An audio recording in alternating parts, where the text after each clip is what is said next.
I'm on the way to meet up with a friend and ask him about his car because he has a GR86 and I've been waiting forever to actually check it out in person. So at the moment, the top cars on my list to replace my GTI would be GR86, WRX, GR Corolla. Did you start it up yet? All right, hold on, don't do it. Let me get the camera.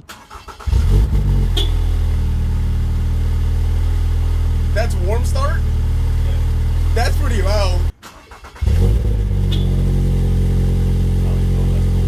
That sounds cold-ish. So that was like a cold-ish start, I believe, because then now we hear the RPMs drop. But I'm like, that is way louder than I expected. This is the stock exhaust, but it's not the stock one that comes with the car. It's the GR Performance one. I'm like, this sounds really good. Oh man, yo, this car is so low. I feel like I'm sitting on the floor or something. Yeah, that's cool. I got you, man. I'm glad I got the premium version. They don't have it in the base version. My biggest question for you is, how do you feel that it's an automatic? I didn't start driving until maybe like a year or two ago. So I would say I'm very inexperienced, right? I'm not experienced enough to tell the difference between what it feels like to drive a manual car. So this feels amazing. I love it from a practical side, 100%, because I live in New York. I mean, I think if I learned how to drive manual, I probably would think otherwise, but as of right now, I love it. There's no shame in that, because I technically only really learned like 2 months ago. Yep. I didn't know you could stall in reverse. I thought you said you can't. No one ever said that. What the fuck? This car, it feels like driving a go-kart. I mean, it's not super fast. Like, you can't feel the torque or anything. Right. But going around the corners, dude, you can feel this. Oh my God, it just feels good. Oh, here we go.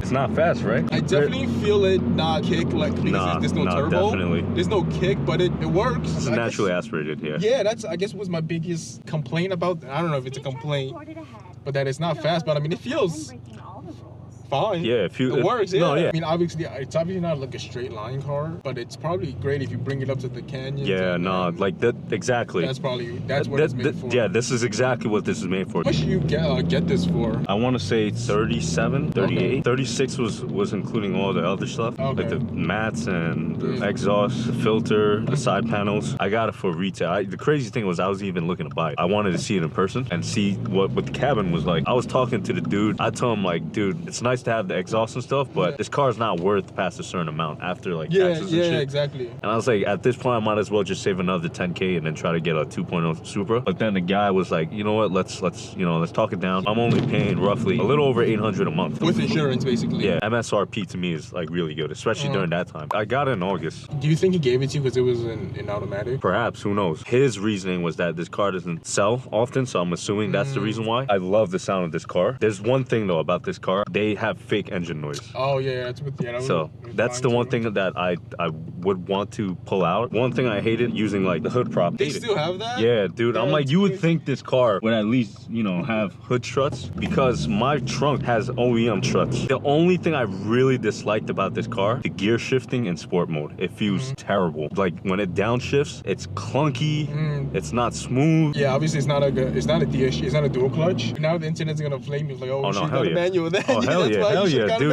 The infotainment system looks like the 2012 BMW. I mean, you can't compare it because one is more of a luxury, not luxury, but high-end or mid-tier, and this is more of an affordable car. I just hate it. Like, even the buttons look cheap, you know what I mean? Not to hate, but then even compared to my car, I'm thinking like, that's what I was, dude. I was gonna say that too earlier. I was like, your car for 2016 looks way more modern or updated than my current car. That also might be the benefit of this car, because isn't that what everybody wanted? Yeah, I mean, exactly. Like basic and exactly. Whatever. I kind of got over it within like a week of driving this car, because I realized the purpose of this car is the overall joy of driving. I mean, yeah, it's not a comfort luxury thing. Yeah, exactly. It would be nice though. It would be nice, yeah, absolutely. No, I 100% agree with you. One thing about this car that I hate is this: my phone loses connection.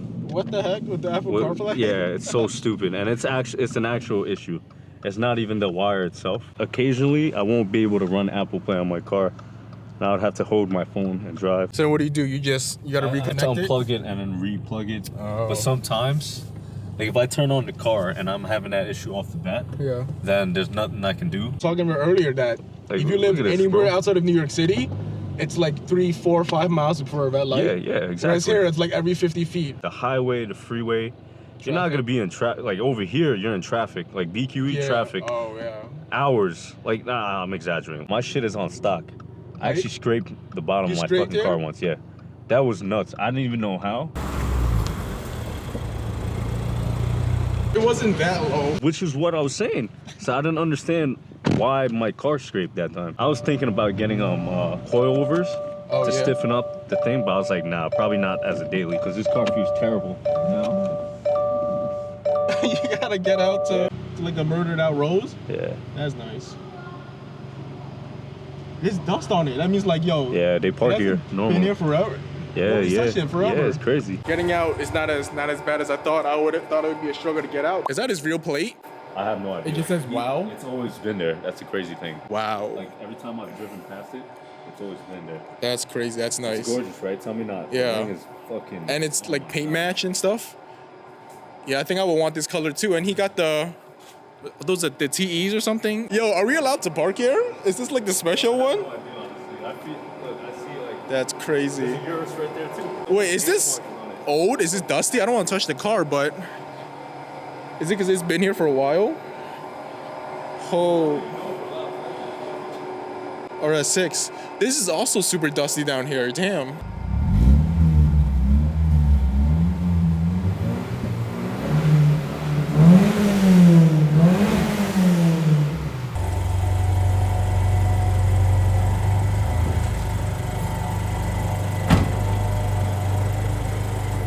I wanted to lower my suspension. Yeah. But after scraping that one time, I was like, fuck no, dude. Did you check what happened? Like what actually scraped? Yeah, it's pretty rough. It's pretty rough down there. Oh man. But it's not visible. Okay. So which is fine. But crazy enough, I think after like a month, not even a month, I think maybe a couple weeks of owning the car. Yeah. My paint got chipped by rocks. By a rock in front. It's actually pretty visible, but I mean, I'm not looking at it. Yeah, so there's that. And you're crazy enough, I was thinking about ceramic coating on top of that. I heard ceramic coating, like even though some of them say like 3 years or 10 years or 5 years, it's still like every 2 years you just gotta redo it. I think if we actually want that, it wouldn't even fit in your car. It'd be just right for the back seat. Yeah, it would. I'm not too familiar with BMWs, but I know that's not a regular 7 Series because it's still like Alpina. It's not a regular BMW. Just finished eating food and checking out Flushing area. I'm never out here because it's just so far away from me. It's also not very car friendly because there's so much people. But if you're ever out here, there is actually like a lot of really nice cars. Like a lot of people out here have a lot of money, and then you're walking around, all of a sudden, boom, you see a Lamborghini, boom, you see a McLaren. Or like how we ran into like a bunch of supercars. So now we're gonna go back to the car and go back out there and get some more shots. Yo, he's starting up. I'm trying to hear it. Whoa. This whole garage is vibrating. I gotta shout right now. It's so loud it set off the other car's alarm. All right, your turn to set off an alarm. That wasn't exactly like a cold start. We were away for like, what, maybe 2 hours? So I mean, but it still sounds louder than I expected. I gotta get it before you leave without me. Have you had any issues with like RTV in this? I haven't had any issues as of right now, considering that I've been dailying it. So I drive it every day, but I also don't drive it very heavy. Okay. Which also means that theoretically there shouldn't be an issue. It's when your engine oil is really hot, so it burns off the RTV, the sealant basically. Yeah. Oh, okay, that makes sense. And then it goes into your oil tube. When I first looked into like what was a potential problem with the car is that I guess some people tracked it immediately. When you buy these, doesn't it come with like the free track day? Yeah, so any GR car that you buy comes with that option. Free. It's a complimentary 1 year NASA, it's North American something association. I wonder if that's why RTV is an issue in the news, because once people get it, they track it because it's free. And then now those cases are happening, like you said, because the oil gets hot, and I wonder if that's why it's now like in the news. Have you changed your oil yet? I have, yeah. I changed it at 3,500, so it's been like roughly less than 1,000 miles. Did they drop the pan to see for? I don't know, honestly. I didn't ask them specifically. I thought they would just do it regardless, but I guess not. I will have to figure that out when I get it done this time. Are there certain symptoms that are like, oh, this is possibly starting the RT? From what I've read and heard, it would just be if your oil temps are way too high. Imagine driving manual in this every fucking day. And this starts at 4. Oh my God. And this runs all the way to like 6 or 7. Wait, yours are power seats, right? Nah, they're manual. Not? Yeah. Yeah, they're manual. Not even like the tilter, the tilt, it's all manual? Yeah, manual, yeah. That's with this car. Everything is all... It's all very basic, but it doesn't mean it's bad. It's just... No, it's not, but it keeps the car light. That's the main function. And technically less things to break. Yep. It's just funny to me because it's like 2024. Yeah, right? 2023 a car. Yep. And you have like basically 2015 type features. Not gonna lie, I think I'm enjoying this like interior more than my friend's WRX. Sorry, Really? Zach, if you're watching this. Yeah, I like it more. It's just, I don't know, it feels more like very close-knit, whereas his WRX was very like, I guess there was too much things going on. And he had that big screen in the middle. Oh yeah, with the new Subaru one? Yeah, that giant iPad that controls half CarPlay and half whatever. What I don't like about it is because it, like you control your HVAC, the AC through that screen too. Ooh. So it's like, if that shit's off, I kind of like these basic. Yeah, it looks very like, plus you just click the button. Do you also only have one cup holder? Oh, okay. But then now you don't have really like an armrest. You can't... Yeah, that's why I don't fuck with that.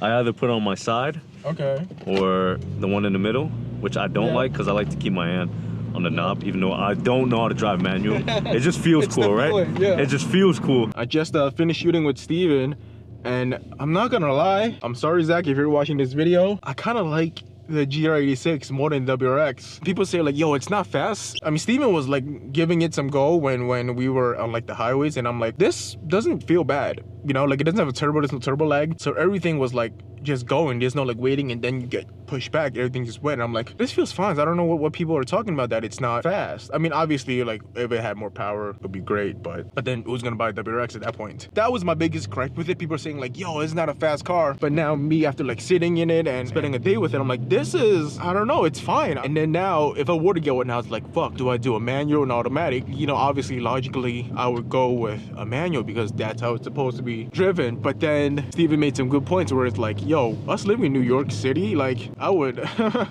some of the situations we're in where if we had to drive manual, you might just park it, just go to sleep and not go home. If I was in any other state outside of New York City, I think a manual makes the most sense because again, you go like 5 miles before seeing a stoplight. Whereas here, 50 feet stoplight. Like right now, I'm in a stoplight, and then in like a block there's another stoplight. So I mean, that was fun. Now it's got to find someone with a GR Corolla and spend a day with them. This was really helpful to me, knowing the car and asking questions about it. So we'll see, you know. And now I gotta spend almost 2 hours in traffic trying to get home. But thanks for watching, and I will catch you on the next one. What song am I listening to?